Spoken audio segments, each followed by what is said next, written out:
there, guys and gals. Okay, let me just check it. We're on here. Yes, we are.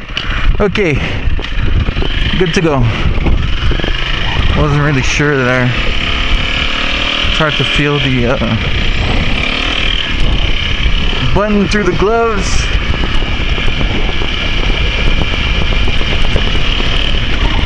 Can any of you guys guess where we're going? School!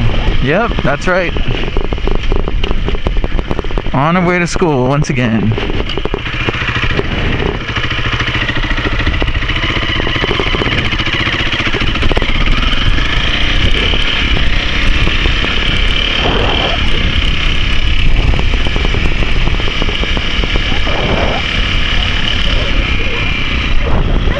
And yeah, of course, math class.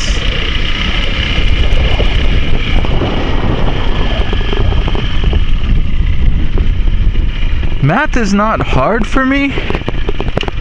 It's just tedious. It's like time consuming. It's the only thing I don't like.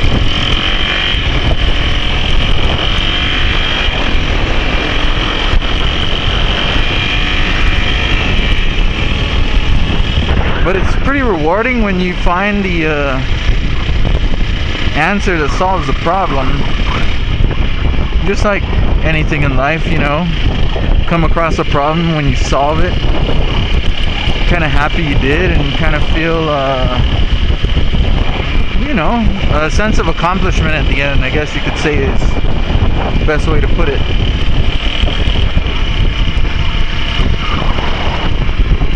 That's life, isn't it? Solving problems. And there's never a shortage of them. And I think that's the key to success, is being able to solve problems. You know, that's what employers look for. They look for employees who are good at solving problems. And I kind of, I guess you could say,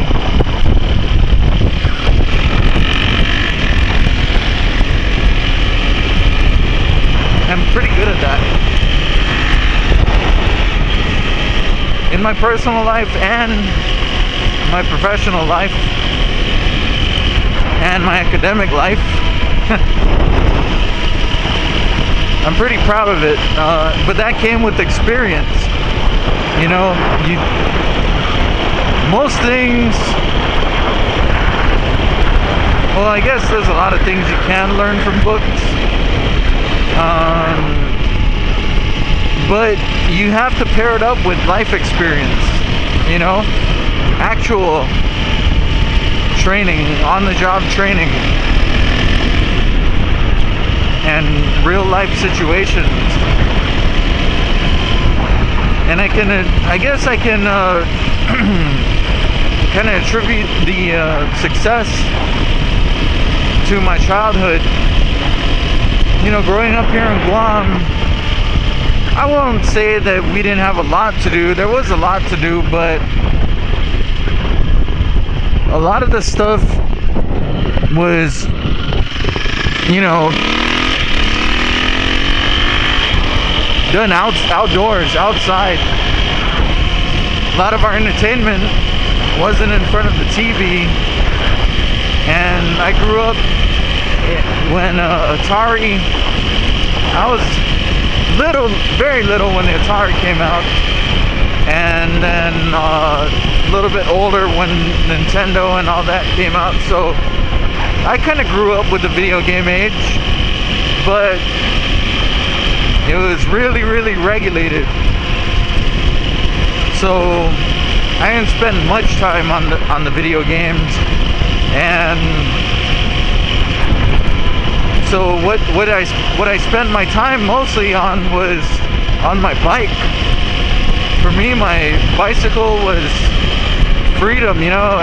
First thing in the morning, hop on my bike and head out of the house and just ride the bike.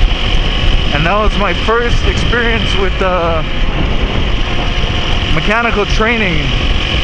Because when your bike is flat, what are you gonna do? Well, you gotta fix it.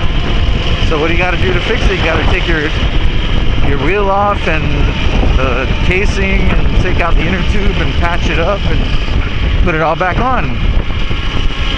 So then you gotta fix the chain when it pops out, and you know, when the steering wheel is loose, you gotta tighten it, and to miss a line, you gotta realign it. You know, to me, I think that goes for most of us. Most of our first experience with mechanics was with our bicycles or skateboards, or you know, whatever it was, roller skates. And then I got into RCs, and that's where I really picked up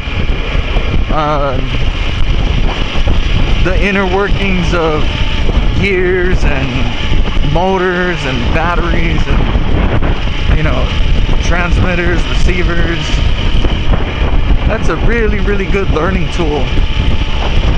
Learn to mess with servos, stuff like that. So parents out there, I highly suggest you get your kids an RC. Now, I'm not saying the RC that you get at, you know, Walmart or, you know, Kmart, the cheapo ones. You gotta get the real brands, the Team Associated, Team Losi,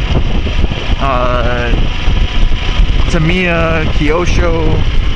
Gotta get those ones, the ones that you gotta put them together from scratch. They come with a motor, and it's all in a billion pieces, and you put them together, and then that way, if it breaks, your kids learn how to take it apart and tweak things and just tinker, you know. And so that's how I picked up that type of knowledge, and it also teaches you how to be good with your hands.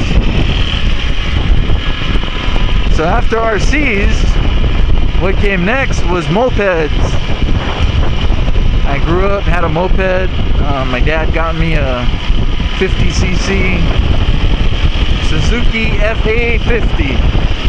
Love that thing. It's an awesome moped. And so I had to work on that. That was my first overhaul. Took it all apart, put it all back together. Then the other one was then I moved to cars. Cars is your next taste of freedom. You know, once you get your mom's car or whoever's car, you're like, you know, you feel that sense of freedom, and then when you lose it, i.e. your car breaks down, you kind of do whatever you can do to get it back up and running, because that's your freedom. So I learned from watching other people, and then I also learned from a book. And I remember when I got my first set of tools, man, I really felt empowered. And that was pretty much the start of this whole thing, you know, what I do. I grew up around construction my whole life. My dad was very good with his hands, still is.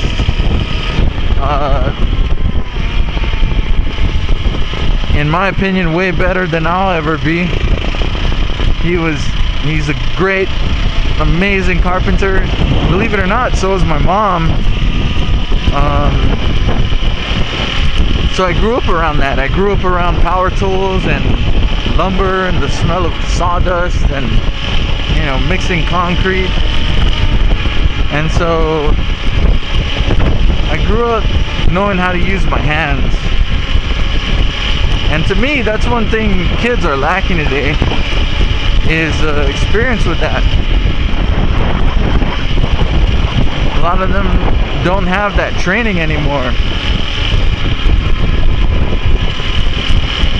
And so a lot of times, instead of, you know, finding someone else to fix my stuff, I do it all on my own.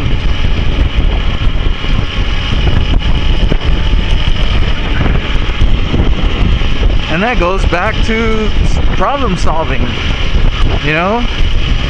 I mean, how many times did something break down and I was like, man, how in the world am I gonna fix this? Take this bike for instance. I rebuilt this bike. The timing chain snapped because a broken valve retainer that I was trying to troubleshoot didn't find it.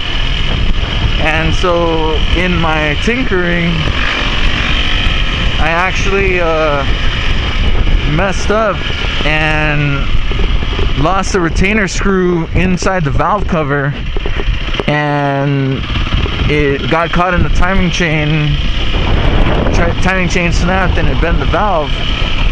So I had to do a lot of research, and I actually rebuilt this bike on my own. And that's where these skills that they teach you in school, it's not always, you know, the answer is given to you in a book. A lot of times, especially in the university, the one big lesson is you gotta find your answer. You know, you gotta be resourceful, and that's problem solving.